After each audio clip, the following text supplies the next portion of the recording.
Have you ever wondered why schools teach so little, if anything, about the world's first advanced civilization? Especially when it introduced so many things we still use today. Why the mystery around Sumeria, which was in Mesopotamia and what's now modern-day Iraq? After all, here are just some of what they gave us. The modern calendar, based on lunar cycles, the 60-20 counting system used for geometry and measuring time, the wheel, the plow, irrigation systems like levees and canals, sailboats. They even spoke the first known language. And, most importantly, they left evidence of the first recorded writing. That's a lot of intelligent contributions to humanity. So why aren't we taught more about this clearly advanced and influential civilization? Well, connect the dots, and you'll discover why the omission could be deliberate. The Sumerians were accurate in creating many advanced systems, yet we dismiss their history of man as mere mythology. And why is that? Well, if we gave the same credibility to their written history as we've given their inventions, we'd be teaching a completely different version of our origins. And we'd be thinking a lot more about what our future may hold. So let archaeologists continue to debate the history and evolution of man. If you go to the source, here's what the first civilization ever to record history revealed about our past. In 1849, a British archaeologist discovered 14 tablets in Sumeria. To date, these are the oldest known writings, and they date back to the 24th century BC. While the stories on them share much of what other ancient writings say, they put a whole new spin on the other ancient sacred texts. You see, while they do refer to a father of all beginnings, or some kind of ultimate supreme being, the tablets say that the creators in Genesis, the Garden of Eden, Adam and Eve, these were polytheistic gods of ours, otherworldly beings, or just plain out, they were aliens. The entire first two tablets explain who they were and where they were from. Tablet 3 tells of the 6 days of creation, or settlement, on Earth. Later, they explain how the human race was genetically manipulated by these beings and did not evolve randomly. Even the technology Sumerians gave us came from these beings. Are you interested now in knowing more about what the Sumerians had to say about our history? Here are selected legends from the 14 tablets and their parallels with other ancient sources. According to the Sumerian tablets, 445,000 years ago, creator gods, as they call it, came to Earth. The only inhabitants of Earth were wild and undomesticated animals, and early ancestors of man. These beings were called the Anunnaki, which means those who from heaven to earth came. The Anunnaki inhabited a distant orbiting planet called Nibiru, which only entered our solar system every 3,600 years. They describe Nibiru as many times the diameter of Earth, and abundant with iron oxide, making its rivers and lakes appear red. Now a side note about Nibiru. According to the tablets, Nibiru's atmosphere began to deteriorate and become a hostile place for life, and in order to restore it, the Anunnaki needed one important element for their atmosphere: gold. Now here are a few interesting facts. There is proof that gold nanoparticles can be used to repair our damaged ozone. It shields radiation, which explains why NASA uses gold foils in their space stations. While NASA is currently aware of 8 official planets in our solar system, there has been much speculation about the wobbly orbit of 2 planets, which points to the likely gravitational pull of a very large mass, which has yet to be discovered. Now, detection of this mass traces back decades, but in October of 2017, NASA published an article called "The Super Earth That Came Home for Dinner," stating, "There are now 5 different lines of observational evidence pointing to the existence of Planet 9. If you were to remove this explanation and imagine Planet 9 does not exist, then you generate more problems than you solve." Clearly, there is potential of another planet yet to be discovered in our solar system.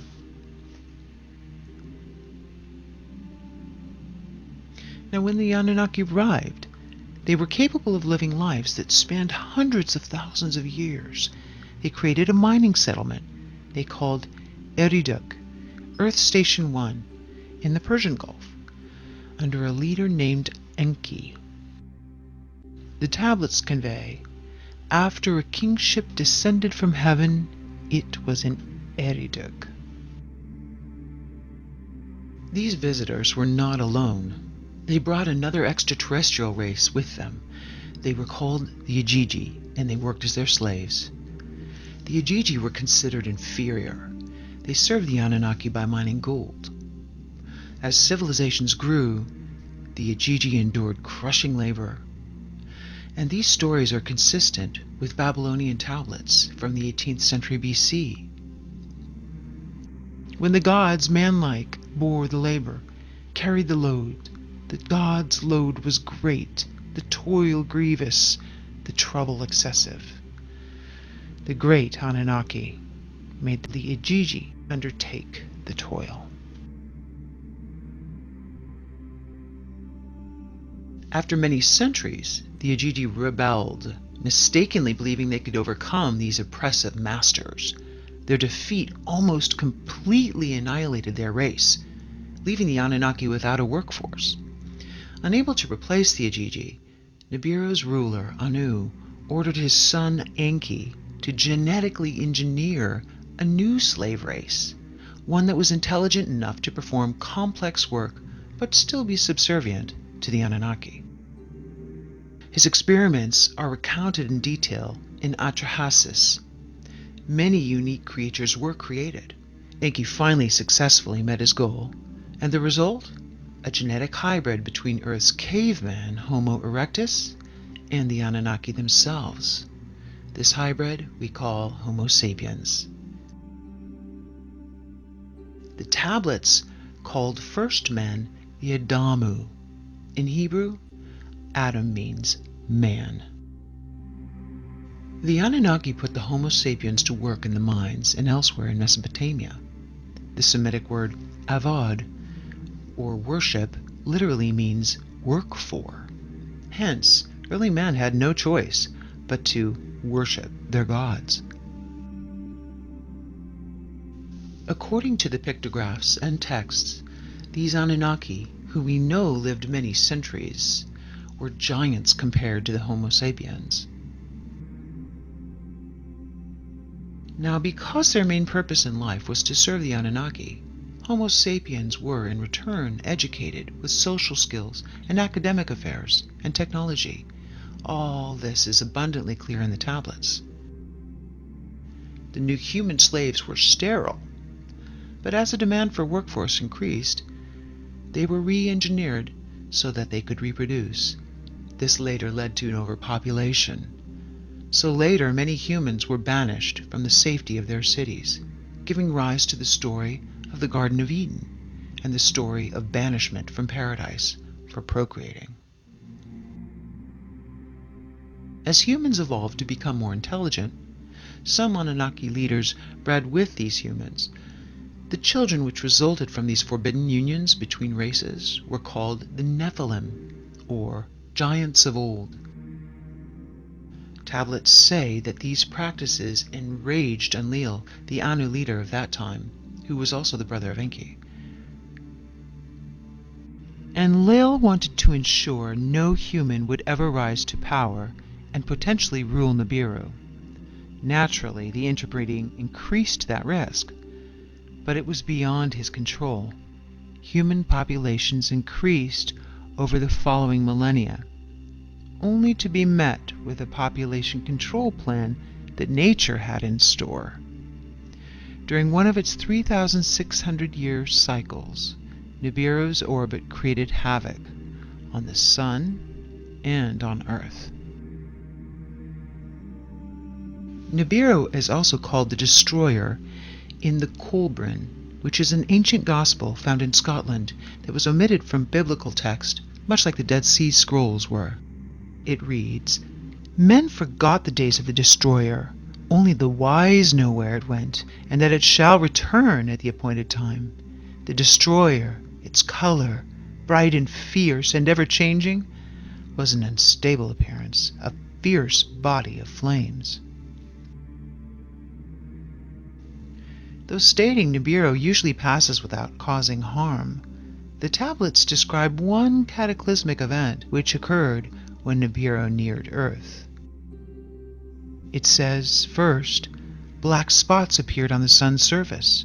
The Earth's magnetic field became weaker, the temperature rose, and ice caps began melting. This event we call the deluge, or the Great Flood. It also reads, "For days before the day of the deluge, the earth was rumbling, groaning, as if with pain. For nights before the calamity struck, in the heavens, Nibiru as a glowing star was seen." Well, according to the tablets, Enlil saw the oncoming disaster as an opportunity to rid the planet of humans that he deemed unworthy.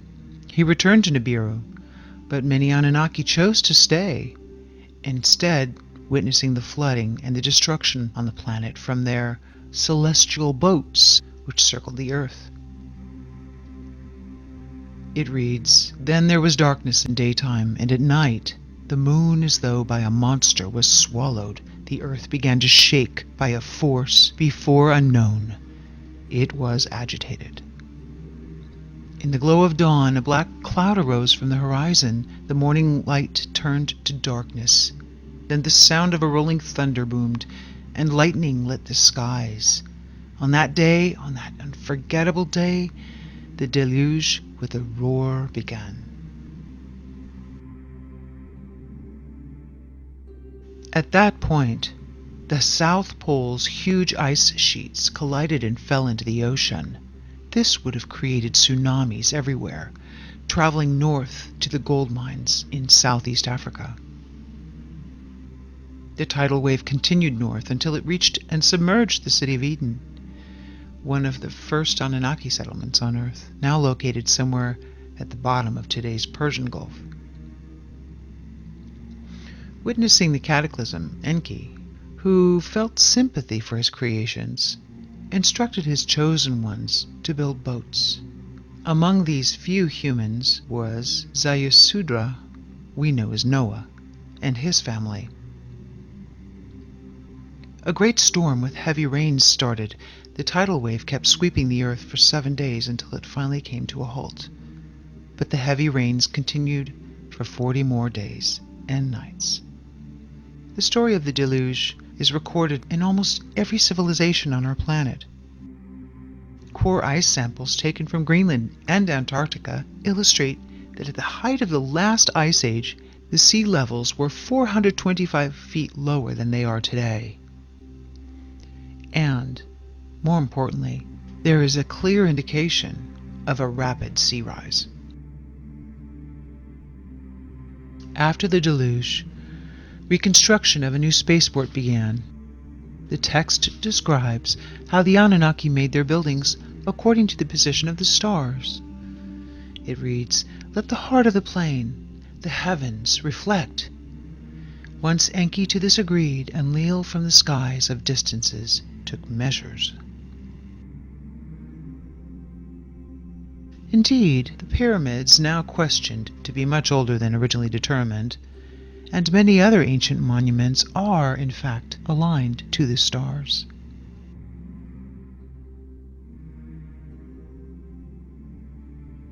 When the Anunnaki finally left Earth, their influence had reached every corner of the world, from Mesopotamia to India to South America. Before they left, they gifted humanity the Sumerian civilization, which was inexplicably advanced for its time, having made a sort of a sudden appearance as a mature and highly organized culture that came out of nowhere. The Anunnaki taught the Sumerians their way of life and established monarchs. Now here's where it gets interesting. The kings would act as their emissaries on Earth and rule the people according to ancient principles. Unbeknownst to man, royal bloodlines were genetically manipulated by the Anunnaki. This would in turn explain the strong aversion by nobility to interclass breeding. Some people speculate that the Anunnaki have deceptively managed to control the Earth through this selective breeding of nobility for centuries, millennia. Others speculate that, as the tablets indicate, Nibiru may once again come close to our planet, and then the Anunnaki will return and restore rule over the slave race they created. This would explain the secrecy around the Sumerian recorded history. Either way, 3,600 years approaches a new cycle. So now that you know what ancients reveal about our origins, perhaps you'd like to decide.